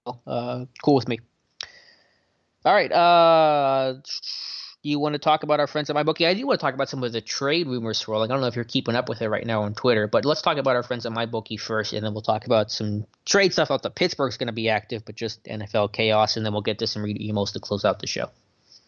Yeah, it's a good time for that, Alex. As a true football fan, you already know just as sure as the seasons change, Tom Brady will keep the Patriots in the game, especially when he's playing against the Cleveland Browns. Every weekend, our favorite gridiron warriors put their skills to the test, so why aren't you doing the same? We're almost halfway through the NFL season. Man, where's it gone? Halfway through. So now is the time to get off the sideline and get in the game with MyBookie.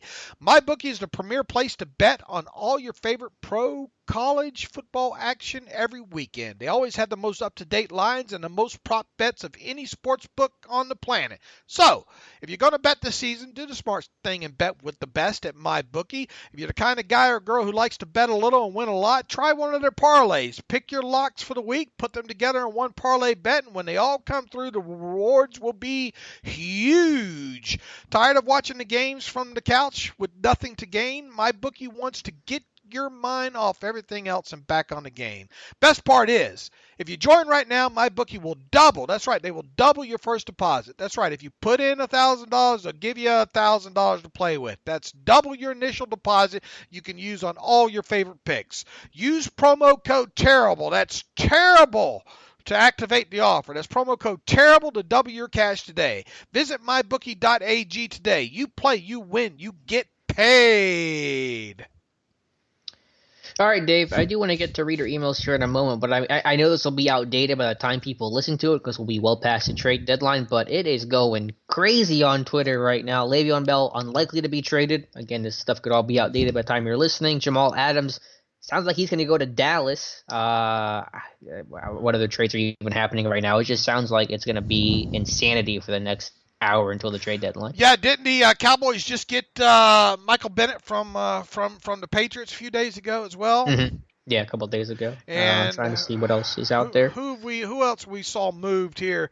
The Rams are trading Aqib Talib and a 5th-round pick to Miami.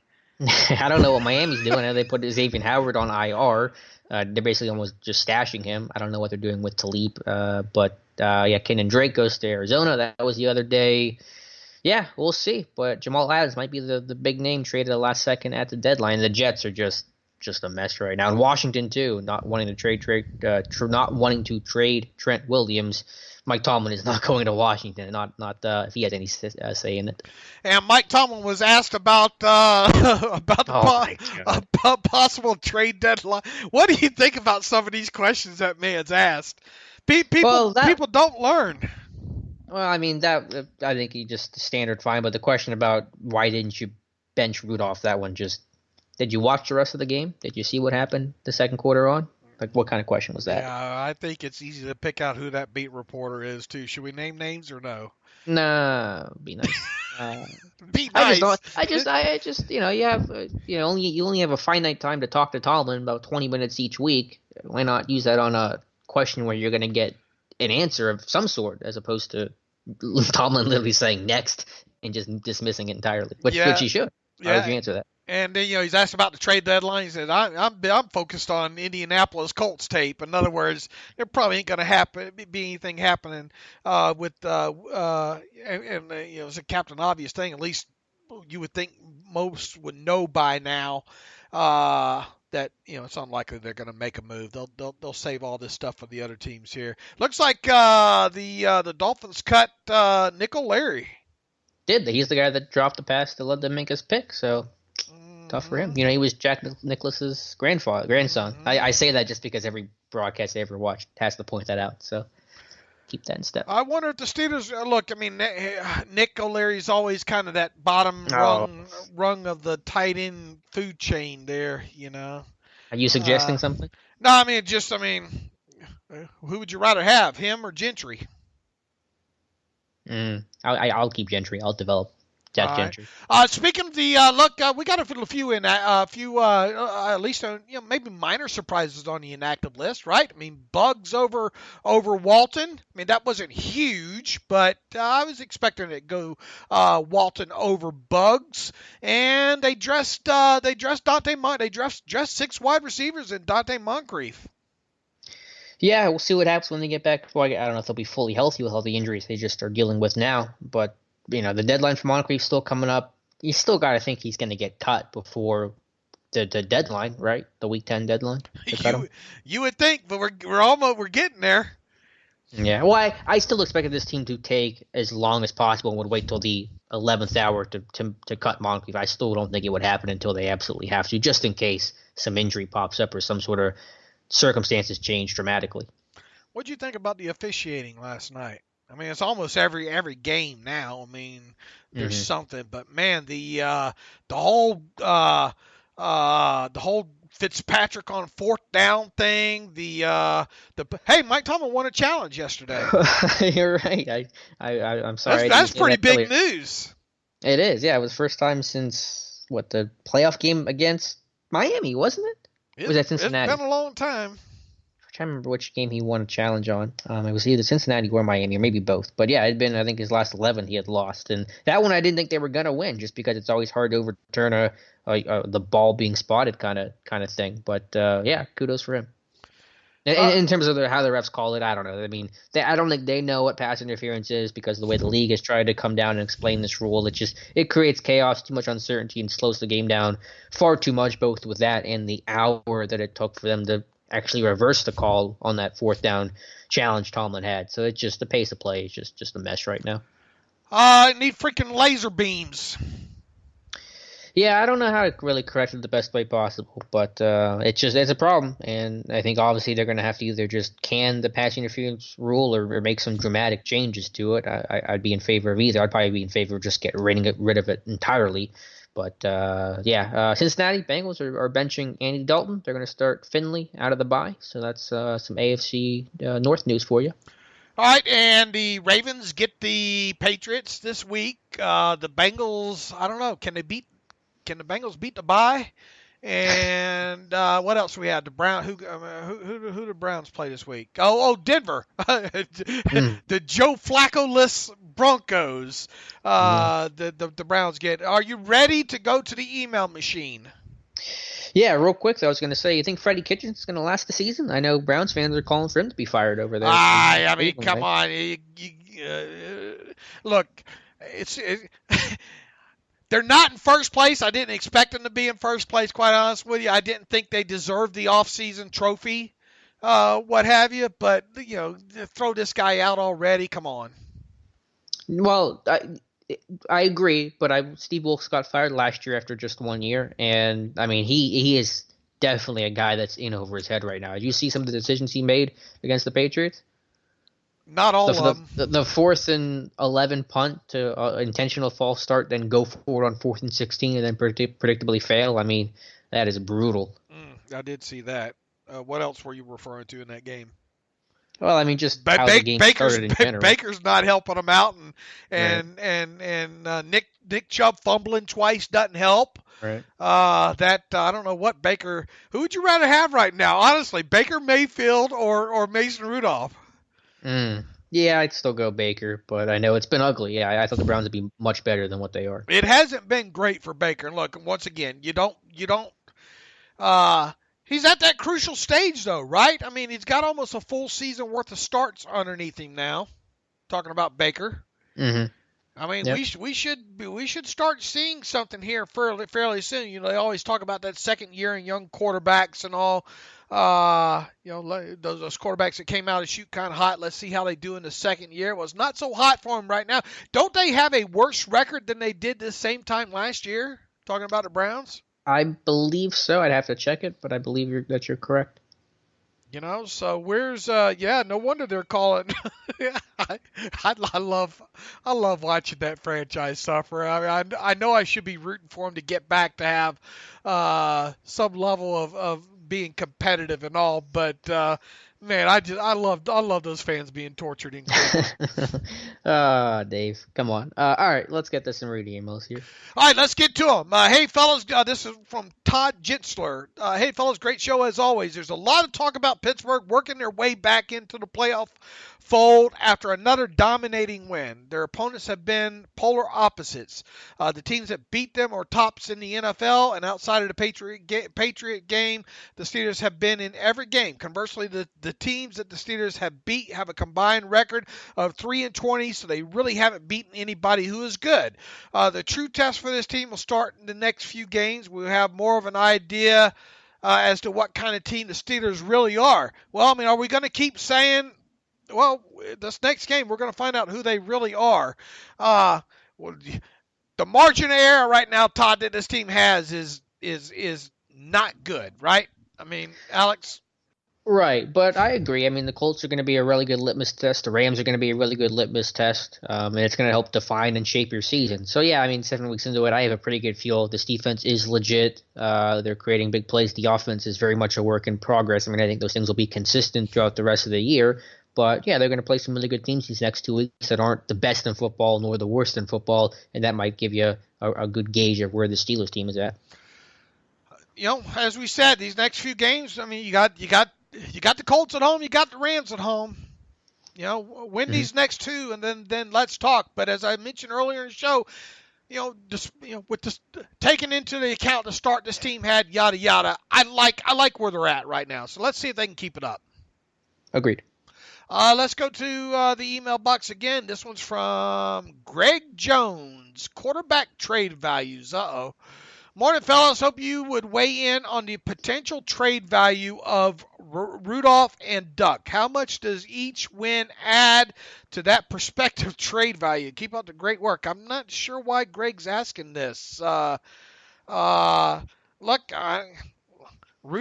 I'm definitely not trading Rudolph for less than a third-round pick. And why the hell would you want to trade him right now anyway? Yeah, I mean, they're not trading either. Those guys. Duck doesn't have really any value, certainly not right now with one start where they didn't ask him to do much with it. I don't know what Rudolph's trade value would be, and he's not going to get dealt right now, so I haven't even thought about it, nor am I going to think about it anymore because this is a 3-4 team, and I'm focused on how they can get to 4-4 and with Rudolph as opposed to trying to deal Rudolph. Not a conversation this team's having right now. Greg, I don't even understand why you would ask such a question right there, but there you go. From Bryce, hey guys, it's Bryce. A couple of questions for Yin. Thoughts for Yins. Even though the offense ended up putting together maybe its best drive of the season, results bias aside, Thomas should have absolutely punted the football instead of going for that 55-yard field goal. He has said that the defense has to be the unit to carry the team, so let them do it by punting the football, making the offense drive the field. Plus, Barry has been punting well. Give him a chance to make a play. Thoughts? Well, we just covered that, Bryce.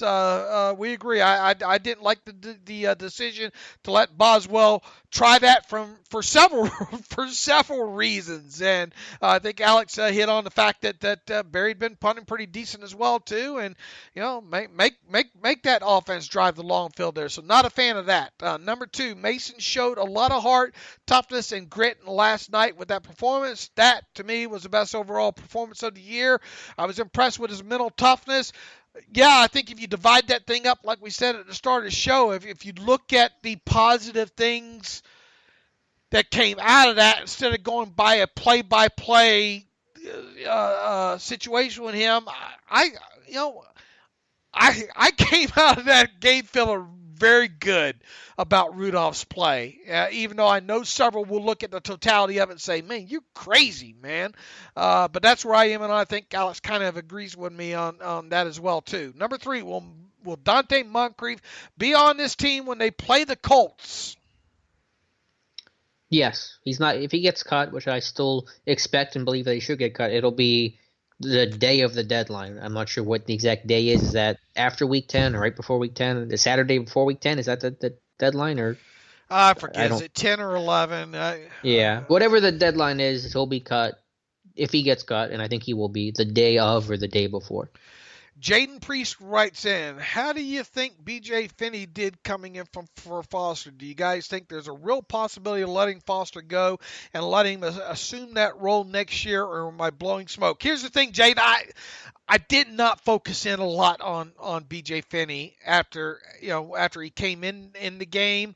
The All-22, we'll do that when the All-22 comes out. Maybe that'll happen before Alex and I get on this thing again. Definitely by Friday.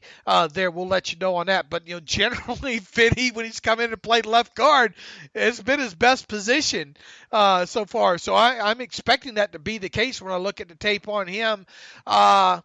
Look. Foster's kind of a delicate topic right now as far as him past next year. Alex probably seems to be more on the slam dunk side of Ramon being back, where I probably have a little bit of question mark about maybe where he's at. It's too early to have to worry about that right now. It is. I thought Finney played well. We'll have to go back through the tape. Maybe I've come off the whole Foster next year thing a little bit, but it would just depend on a lot of factors, how Foster finishes out the year and what does Finney want for the market for a new deal, and it'd be a variety of things. I'm not sure how this is going to go. It'll be interesting to watch, but I don't know who your 2020 left guard is quite yet. Yeah, let's wait on that right now. This one from JJ. Hey guys, it's JJ from Lexington, Kentucky. I've heard Dave mention more than once about placing the transition tag on Bud Dupree. Hey, wait just a minute, Jay. I've mentioned that as an option, not that I necessarily think that that's the way they should go about doing it. I'm just saying that the transition tag could potentially be an option. He goes on to write, I don't understand why, unless you think that the Steelers would match whatever offer he gets. Once again, JJ, I've mentioned it. I'm not condoning that to be the case. However, if you wanted to at least throw that out there with, hey, let's put the transition tag on him to see what maybe kind of offer he gets, I suppose you go that route. But once again, I'm not condoning a move like that. I'm just saying that could be a potential offer for the Steelers. JJ goes on to write, I think the way he is playing, that we put the franchise tag on him to give us another year to find or develop his replacement. Just my opinion. Thanks for the work you guys do. I've been listening since around 08 or 09. JJ's a long-time listener there. Thank you, JJ. Yeah, I don't know if I'm still going to franchise tag there with Bud. Right. I really wouldn't do either tag because of how much cap space it's going to eat up for just 1 year, and then you're in the same situation a year from now. It's just either you do the long-term deal, either you bite the bullet and you say, hey, this guy's played well enough, we like him enough that we're going to pay him $12 to $14 million per year in a long-term deal and get that one locked up, or you just let him go. I don't think you do this whole, let's keep waiting. Either you're in or you're out. You're going to know enough about him to make that decision. Hey, he's having a nice season. He is. He's going to get paid a lot. He could be the Darius Smith that gets $16 million per year. I mean, he's following pretty much the same exact career arc. So good for him. Hope it continues this year. The Steelers could sure use it. And hey, if he gets paid big money, then that could potentially return third-round compensatory draft pick value if he signs for big money. So everybody listening to this show should be rooting for Bud to blow it out the rest of the second half of this season. This one from Kaleke Hudson. First time sending in a question. Big fan of the show. I believe... no, it's not from Kalecki. It's a question about Kalecki Hudson. I believe Kalecki Hudson is the final piece to our defense. Mark Barron has been. Do you even know where this kid plays at, Alex? It's a new name for me. I've heard of it. Let me. Michigan. Okay. Well, okay, I don't know enough about the college guys to speculate. I mean, clearly you can tell if Dave and I probably are not equipped to answer that right now. Yeah, he goes, Mark Barron has been a complete liability and should be released next year. Kaleki is a McKeesport product and has all the tools to go along with the toughness he gets from his city. He can play strong safety and box linebacker, a true Troy Polamalu mold player, and already has chemistry on the field with Devin Bush. My question is, do you guys agree that the Steelers will have a need at the safety and inside linebacker position, and that Kaleki could possibly fill both positions as he does now as a Viper for Michigan? Man, come ask us that question in March. Yeah, maybe April. Yeah, at this point, we don't know how the landscape's going to look at the positions. I mean, you can assume the Mark Barron's going to be one and done, but that's not a guarantee. I think they're going to need to address safety depth in general, and then finding a dime player too, assuming Sean Davis is gone, which is very likely to happen. But we don't know that just yet. The landscape, the cap space, free agent moves, and whatever else happens in between. The only Michigan guy that's been on my radar is that Josh Uche guy, the edge rusher that really impressed me. That I think is still an underclassman, maybe, but that'd be somebody that I would look at as a potential pass rush replacement should Bud Dupree walk. Here's what Alex and I usually and have done for several years now, and the kind of the process we take toward this thing. You'll see around bowl time.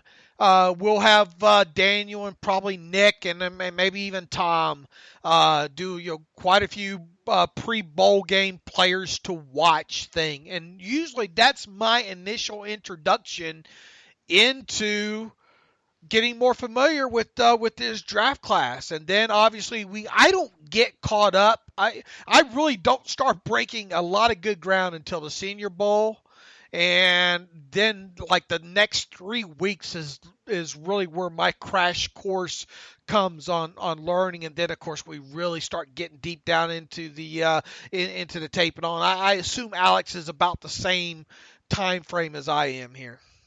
Yeah, I'm about the same. Yeah, they really don't get it. We'd love to be able to cover that all year, but with everything with the regular season, we just can't dedicate it much to the draft stuff. So we do lag behind a bit in that regard, but I think we catch up pretty well. I do too, and I think really some of the conversations Alex and I have during the pre-draft process are some of the best you'll find around when it comes to the Steelers. But we got to get to the point where we can dedicate to it and give it the time needed, and it just isn't right now. And just a little pat on our back. I think we cover it well. I think we're pretty good at predicting the stuff that they're going to do too. Obviously, we're far from perfect. It's impossible to nail everything, but I think we're pretty good at identifying who they like and who they're targeting. And we're getting better at the whole process, I think. Look, we miss, right? Sure. I mean, oh yeah, all the time. We're going to continue to miss. But you know what I like? I like to be able to look back on that slipping thing with Deontay Johnson. That was something that showed up on tape, and to be able to point back to it quickly, that makes me feel like I did a good job on his overall stuff. Definitely, yeah, absolutely, and just stuff like we said how they probably like Benny Snell and they draft Benny Snell. That stuff I think just shows that we have a good gauge of what they're interested in doing, and that helps because they have continuity. When you have the same GM since 2000, the same head coach since 2007, it makes those patterns pretty clear. Absolutely, it does. Look, I mean, I love that. I love the time, that time of year when we get into the draft talk and all. Okay, happy Victory Tuesday from Tamir Ahmad.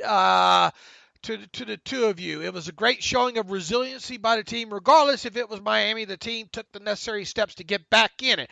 I want to shout out Mike Hilton's forced fumble. That was as timely as it gets with the Dolphins nearing the 50. You are right there, Tamir. About 10 in the fourth quarter left. I also think Deontay Johnson had a real shot at 160-plus yards tonight, if not for the phantom OPI and Mason hitting him late in the game. Nasty route. My question is, what do you make of the outside linebacker snap counts as well as the D-line?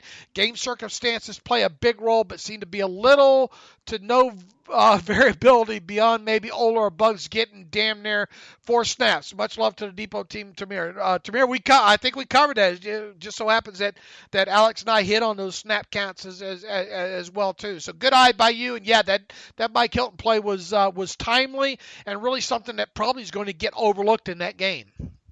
Yeah, Hilton is just an animal. Love that guy. And then with the snap counts and the rotation, it's a concern. But the teams, you got to walk that line between you want your best players on the field. You don't want to have obvious, downgrades in talent, and that's going to hurt your team, but also balance that with hurting your team if your guys are playing too much in their gas, both end the game and end the season. So it's a really delicate line to walk. Tomlin was asked about that today and said hopefully guys evolve over time. Maybe a guy like Bugs will earn more playing time, and Walton, once he gets back in shape, could earn some playing time, get ahead, and hopefully the same can apply for a guy like Ola Daney that I think deserves to play more than 4 snaps a game. Certainly, he needs to play more than that, and hopefully the team gets some confidence in him too. This one from BJ Pugh. Good job, Alex, for taking the over on 250 yards. Did we both take the over or no? I took the over. I don't remember what you did. I can't remember what I think I would have. Yeah, I thought they were going to have explosive plays in this, so I surely would have taken over 250 on that one. Anyway, Mason threw for 251. Right? That was a good line we said. That we're Hey, there, yeah. that's right, man. We should be some. One of us should live in Vegas. Let's see. This one from Jay, right? Saying T.J. Watt moves into elite status. Thanks, Jay. I think Alex just kind of hit on that, man. That guy's playing unreal right now. Joe Tadeo writes in, obviously a rough first quarter for Mason and others. It bothers me that Steelers fans want Mason pulled so quickly. Some fans have zero football knowledge. Mason ends up making a great pass to get them going from deep in their territory and drives down the field. So far, he has stood in the pocket and has not been afraid. We will see what happens in the second half.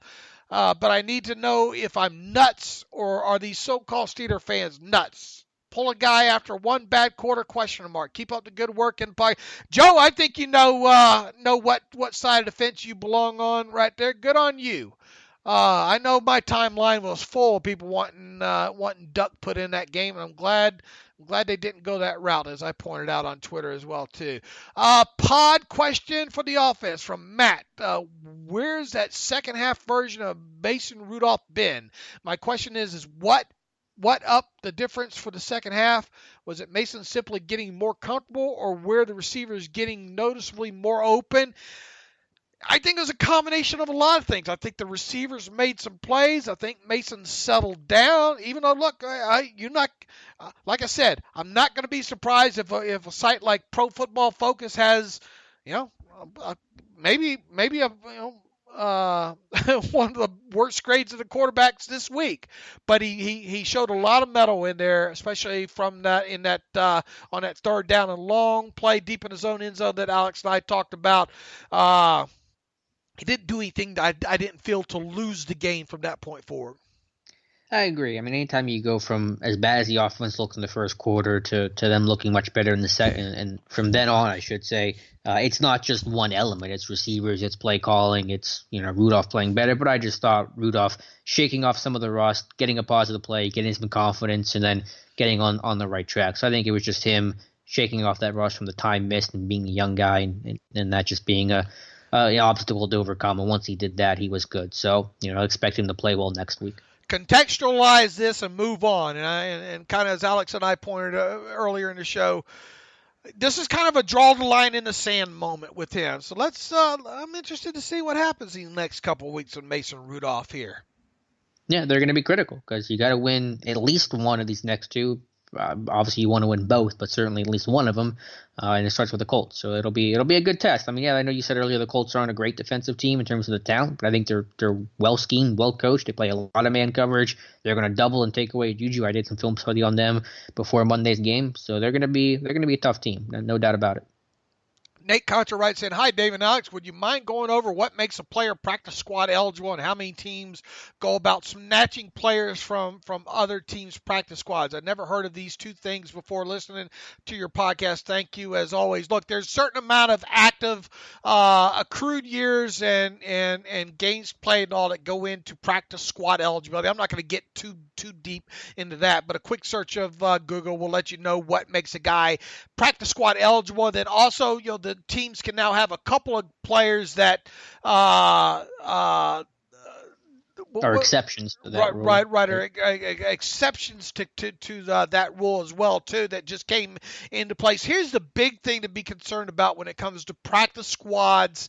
Now, at this point of the season where you have the haves and the have-nots, basically, if a team is going to snatch a guy off of your practice squad, they have to sign him to their 53-man roster, and he has to be paid for 3 weeks worth of active roster pay at a minimum. Ooh, what was that? We got some rock and roll in here? Something like that. I'm sorry. But they have to pay him for at least 3 weeks, and he has to stay. That way it keeps people from signing a guy off your practice squad, keeping him for 1 week for just intel, and then or maybe just stashing them back on their own practice squad, kind of thing there. So there's some level of competitive what's the word I'm looking for there? Balance? I don't know. Competitive balance, yeah. Okay. I guess is what you would kind of consider it there and all. But that's the big thing that you want to consider when you're talking about practice squads at this time of year with players. Is there going to be pilfering that goes on around the league? Absolutely, there is. I don't know. Do the Steelers have anybody worth pilfering right now? Probably not. I would agree, probably not, but we'll see. Let's see here. What else do we have?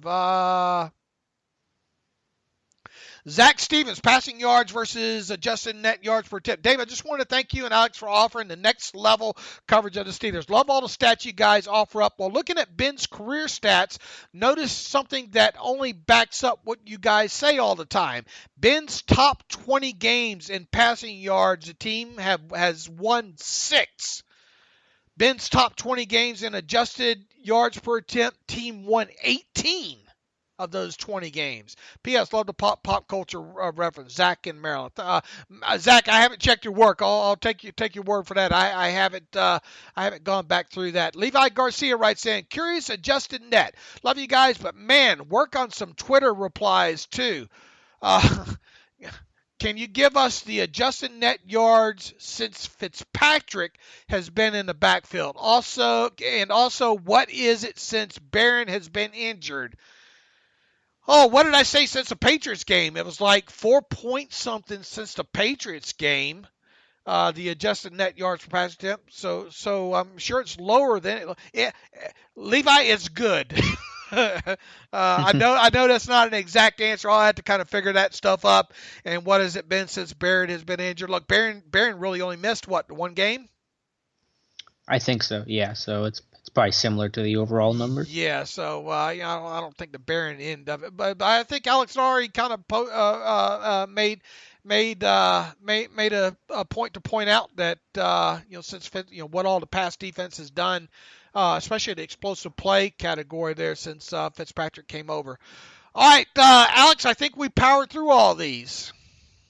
All right, yeah, good stuff. We'll be back on Wednesday. We'll kind of resume normal business. Probably have a beat writer on, likely for Friday's show, just because of how kind of short this week is. I was trying to get our other work done. But yeah, we'll be back tomorrow to cover more Tomlin's press conference. We'll get to go through, should be able to go through some, if not all, the All-22 tonight, and let you know more about our thoughts on the game. Absolutely. And in the meantime, you can follow me on Twitter at Steelers Depot. You can follow Alex on Twitter at Alex_Kozora. You can follow the show at Terrible Podcast. Email the show, theterriblepodcast@gmail.com. If you like what we do, please go to SteelersDepot.com and hit the donate button upper right navigational bar. And those of you who already have and continue to do so, thank you very much for doing that. It means a lot to have that kind of support from our listenership. Once again, SteelersDepot.com, donate button upper right navigational bar. Also, if you're looking for an ad-free version of SteelersDepot.com, for $25 a year, you can have an ad-free version of the site by going to SteelersDepot.com and clicking the ad-free button upper right navigational bar. Alex and I will be back on Wednesday. And as always, thanks for listening to the Terrible Podcast with Dave and Alex.